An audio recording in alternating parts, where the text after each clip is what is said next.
Hey, what is the haps, homeboy? What? Yo-yo, do not be dissing me. Don, what are you talking about? Well, I'm trying to be hip, Herb. Oh. Isn't this Soul Train? No, it's Beakman, so get down with your own bad self, bust a move, and turn the dude on. Huh? Never mind, I'll do it myself. Okay. Fact! The Earth is gaining weight. 10 tons of space dust land on it every day. I'm Beakman, and you've just broken into Beakman's World.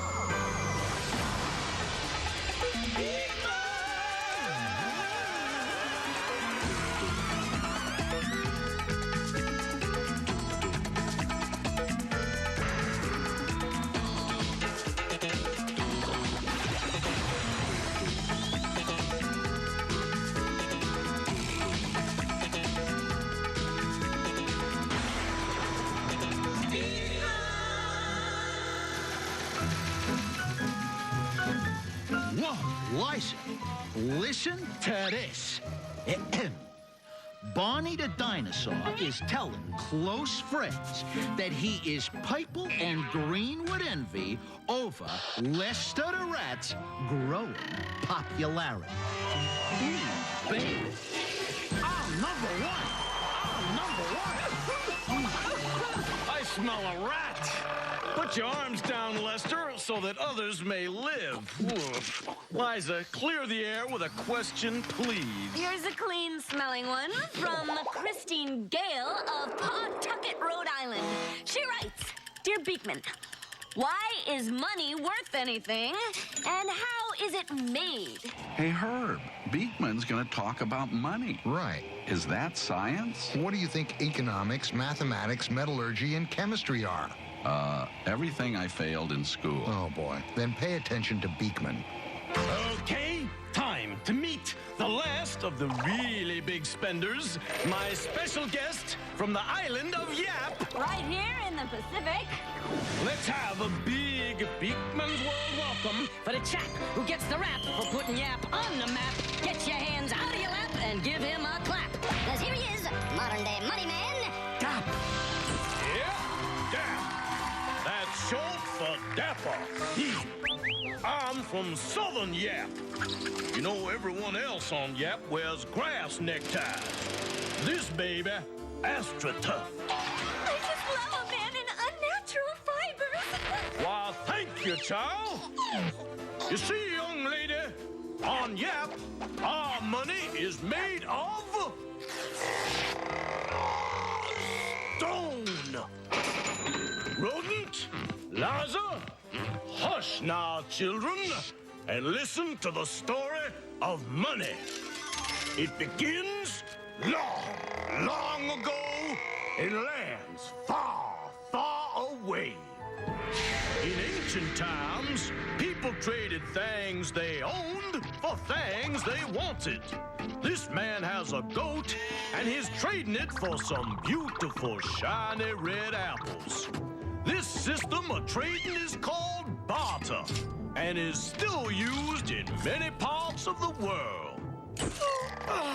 But you see, people needed things all the time, and it was hard work carrying around your goat, hoping to find someone who would trade your stuff for it. So somebody, we're not absolutely sure who, invented money. May I see some of your money? Oh, why, certainly. Feast your eyes on that, pal. A genuine U.S. dollar. I can buy a lot of snack cakes with this kind of money. The reason you can, rodent, is everyone who lives in your country accepts your money as having value. And they're willing to accept it in exchange for any work or product you want to buy. So, money's kind of like a bargain we all make with each other. Why, as we say on Yap, Yap, yap, yap, yap, yap, yap. my people believe giant stones bones have value. fellas. So that's our money. Help me. In ancient Egypt, their money was garlic. Some Native Americans used beads called wampum.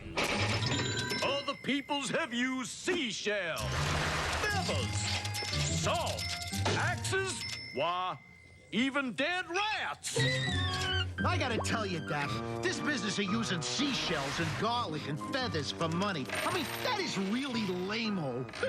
Oh, and this little bitty piece of green paper with a picture of a dead guy on it, that makes sense? Oh, well, that's because... Ha! You dang fool mouse! Every country has its own kind of money. England has the pound. France, she has the franc. Italy, she's got the lira. Germany has the Deutschmark. Russia has the ruble. Sweden, they got the krona. And in Japan, of course, they have the yen. And speaking of yen, young Christine and I have got a yen to know how money's made in the good old U.S. of A. Our coins are made at the U.S. Mint. Pieces of metal called coinage strips are fed into high-speed coinage presses, where, with a single stroke, they are stamped with the designs and inscriptions which make them official U.S. coins.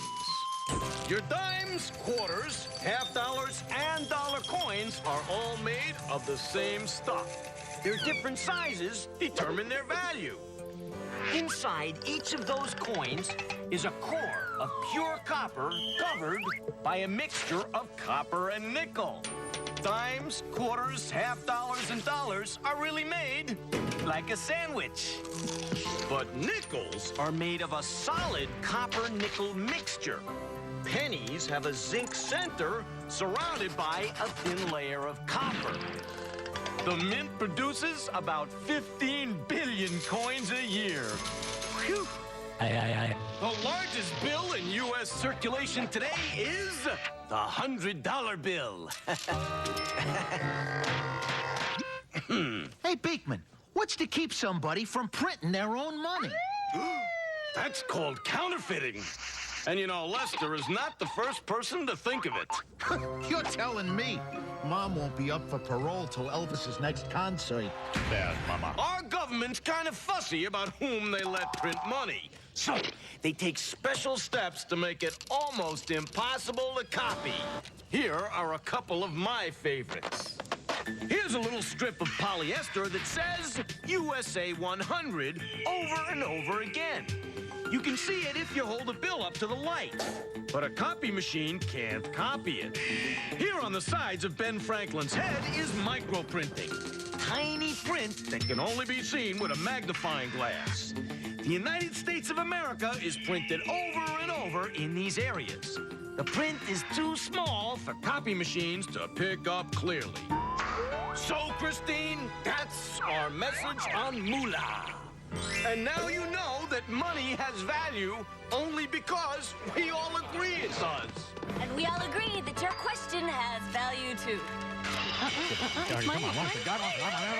Coming up next, a jar, a ball, a challenge. It's the kind of drama you won't want to miss. Come back and see what I mean. Beakman's World must now take a beaker break. And now, back to Beakman's World. Work with me, people. It's to ignite your IQ. Here he is, the meat packer of magnificence, the fishmonger of felicity, the Jack Nars of those hardy horrors, the one, the only, the Beakman. You bring 'em, I'll ring 'em.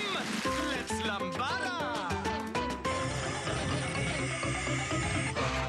That's not lambada. Oh, he's embarrassing himself. Our first question is from Tajia Jones of St. Matthews, South Carolina. She asks, what causes dandruff? Answer: dandruff is a condition in which flakes of dead skin start falling from the scalp. Most people get it at one time or another. Physicians don't really know what causes it. But, as you can see, it does not cause baldness. Great question, Tajia. It's head and shoulders above the rest. Question. What's the world's fastest animal? Answer, the world's fastest animal is... The cheetah. Wrong. Just testing you, Beakman. The world's fastest animal is the panther. That's 2 strikes. I'm toying with you. The real answer is the racehorse. And you're out! The world's fastest animal is a bird called the swift. It can fly faster than 100 miles per hour. Not the cheetah. Just goes to show you that cheetahs never prosper. Question. If time waits for no man, how come Tom waits for... Wait a second, Liza.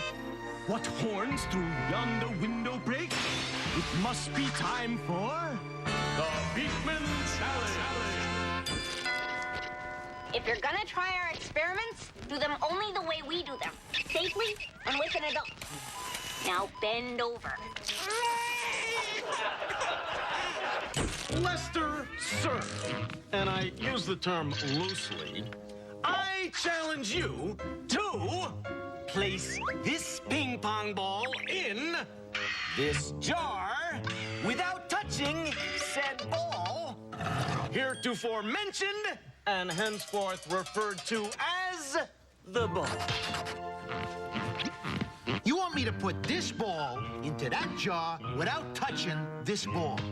In a word, would you mind?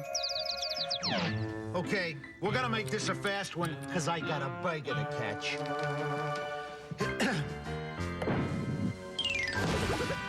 There. Said ball is in said jar, and so, having said that, I say au revoir to you and to your jar.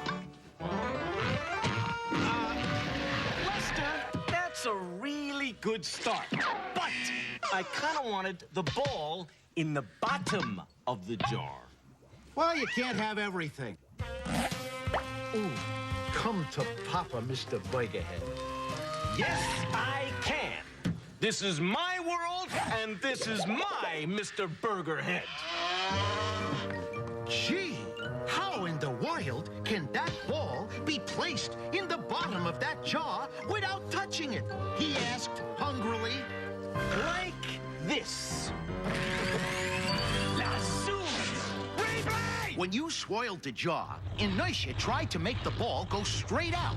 But the sides of the jar exerted a centripetal force which forced the ball to travel in a cycle. The ball's tendency to move out actually pushed it up, allowing you to deftly scoop up the ball without touching it. Wow! Lester, that was amazing! How did you figure all that out? Hunger is a great motivator. Ooh, baby. You're mine, you're all mine. Coming up next, the awesome power of water. H2O boy. Better stick around for this one. Beakman's World will be back in a flash. And now, back to Beakman's World.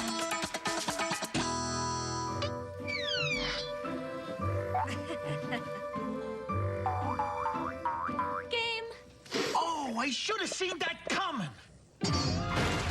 Okay, Princess Liza, king me with a query.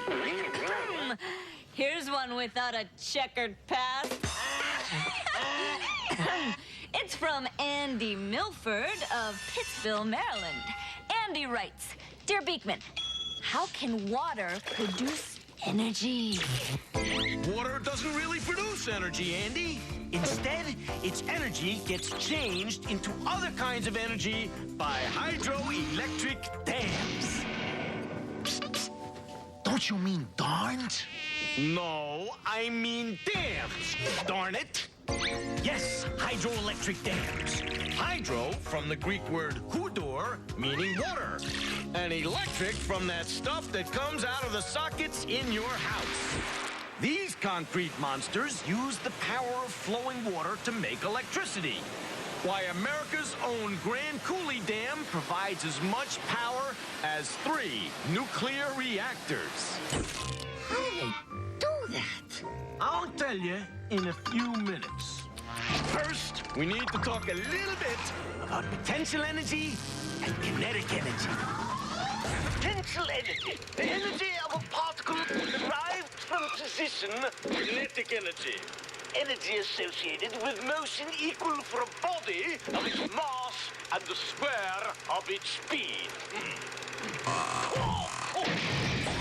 Well, I'm really clear on potential and kinetic energy now. Tut, tut, tut, my facetious furball. Let's swing all dull and dreary's explanation into action. When I push Liza back on the swing, I'm storing up potential energy. And when I let go, that potential energy becomes kinetic energy or motion. When Liza's up here, she's all potential energy. But when I let go, that potential energy turns into motion or kinetic energy. As she reaches the bottom, she has no potential energy, just kinetic energy. And here, at that fraction of a second where she stops to change direction, she's all potential energy again. Potential, kinetic. Potential, kinetic. If there were no friction or air resistance slowing her down, Liza could go on swinging forever. What has this got to do with dams? It's the same thing, Liza. Let's bogoscope it. When water evaporates, it is moved from the ocean, lake, river, or puddle up into the sky. That gives it potential energy. When it starts to rain, some of the potential energy is converted into kinetic energy, motion. When it lands on top of a mountain as snow, it's still got plenty of potential energy left. When the snow melts, you've got kinetic energy running down the side of the mountain and into rivers. So flowing rivers have kinetic energy. I get it! Even when the flow of that river is stopped by a dam, it still has some potential energy left. When it's released, more of that potential energy becomes kinetic energy, and that gets turned into electricity. Zaloom! That was pretty eloquent. Maybe I'm all wet. But I still don't get it. How do they turn the water's energy into electricity? Zaloom to you too, Lester. Great question. They turn the water's energy into electricity with 2 important machines. The first one is a turbine. A turbine is a machine that converts the moving energy of a fluid, in this case water, to mechanical energy. And the second machine is a generator. A generator is a machine that changes mechanical energy into electrical energy. Ray, generate a little visual aid, please. Oh, good. Hydroelectric power plants use the energy of moving water to turn turbines. That, in turn generators. That, in turn, generates electricity. Let's use flowing water to power this electric light. This is our turbine. This is our generator. And this is our running water. Let's see what happens when the water turns the turbine. Ray, let there be hydroelectric light. Okay, knock yourself out, boss. Bada-bing! The turbine and the generator changed the kinetic energy of running water into electric light. So there you have it, Andy Milford of Pittsville, MD. That's how water can give us energy. Yeah. What's the biggest dam in the world? Beakman will turn his turbines and generate some brain power after this. Beakman's World will be back after these messages.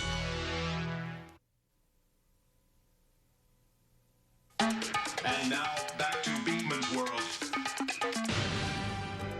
The biggest dam in this place I like to call the world is the Syncrude Tailings Dam in Fort McMurray, Alberta, Canada.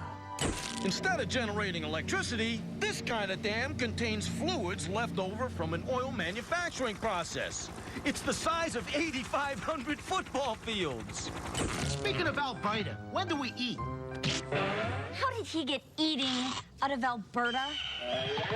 Well, Alberta's in Canada, and Calgary is in Alberta. And Calgary is famous for its cowboys. And where there's cowboys, there's bound to be cows. And cows make great hamburgers. And hamburgers make great eating. Good enough for me. When do we eat? Right after this. See you next time. On Beakman's World. You know, Herb, I'm curious. Oh, no. They call them cowboys. That's right. But they ride horses. So shouldn't they call them horse boys? Oh, brother. Say goodbye, Don. It's time for us to waddle off into the sunset. Goodbye, everybody. Yippee-i-oh, ki-yo-oh!